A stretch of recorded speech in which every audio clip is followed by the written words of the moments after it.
I stand before you today as the only candidate who can rescue our economy, and I mean from obliteration, and restore it to strength, prosperity, and greatness again. I will do a real job for you. I'm going to work my ass off for you. At the top of my list is bringing down the cost of living for you. That will be my focus every single day as president. I will give a middle-class tax cut to over 100 million Americans. Vice President Kamala Harris and former President Donald Trump with some final economic arguments over the weekend. Super different. Joining us now, That's one way to put it. Super different. One person talking about shooting people in the press, performing obscene acts that would get them fired from, well, any. Co-anchor of CNBC's Squawk Box and a New York Times columnist, Andrew Ross Sorkin is here, and NBC News senior business correspondent Christine Romans over at the Big Board. Christine, great to have you here. The new NBC News poll shows a split in voters' perception of how the candidates are handling the economy. What more can you tell us about that? Well, there's been this huge disconnect, right, for months now about what the economy is telling us about how strong it is and what the numbers are showing for what in terms of what people feel. And we asked in our NBC News poll, who's better at dealing with the cost of living? Trump handily has the advantage there. But when you frame it differently, you say who's better at looking out for the middle class, that's where Kamala Harris comes up. So it'll be interesting to see if that big disconnect goes into the voting booth with people. The problem for so many people is the cost of living. You know, you remember when inflation was so high above 9%, and we now have wages running faster, growing faster than inflation for about 18 months now. So at some point, people will start to feel better about their finances, but they keep telling us they don't. And mostly, I think it's the grocery bill. Wages are up 20% over the past 4 years, but the grocery bill is up 22%. You look at all of these different things that cost more today. I've been traveling to all these swing states, and I just keep hearing about how I want gas to be $1.99. You know, I mean, presidents get too much credit and too much blame for gas prices, but it's just the cost of living that still is a problem for so many people. But there's also this perception. Remember when Donald Trump said if Joe Biden were to become president, it would crash the stock market? Here's the 68% run in the stock market to record highs under Trump, and it has just continued. So conditions in the economy are strong. Conditions for businesses are still good. People's 401ks are fat. Their home prices are high.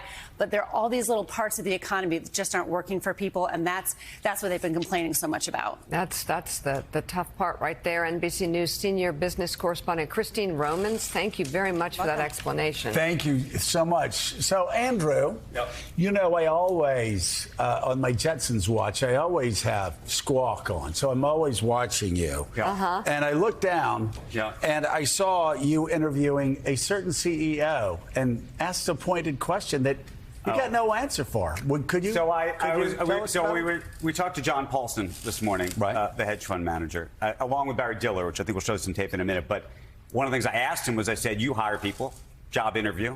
Right.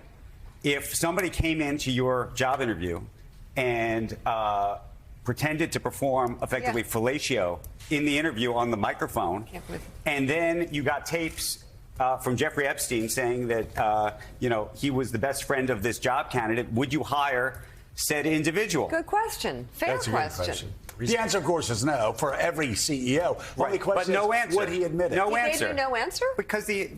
No answer. Because what ends up happening is invariably that question gets asked and the issue of character gets dismissed. And that's normalization of behavior, which is and then they go to policies, and there are very different policies, economic policies, that are going to be put in place here. Different economic policies.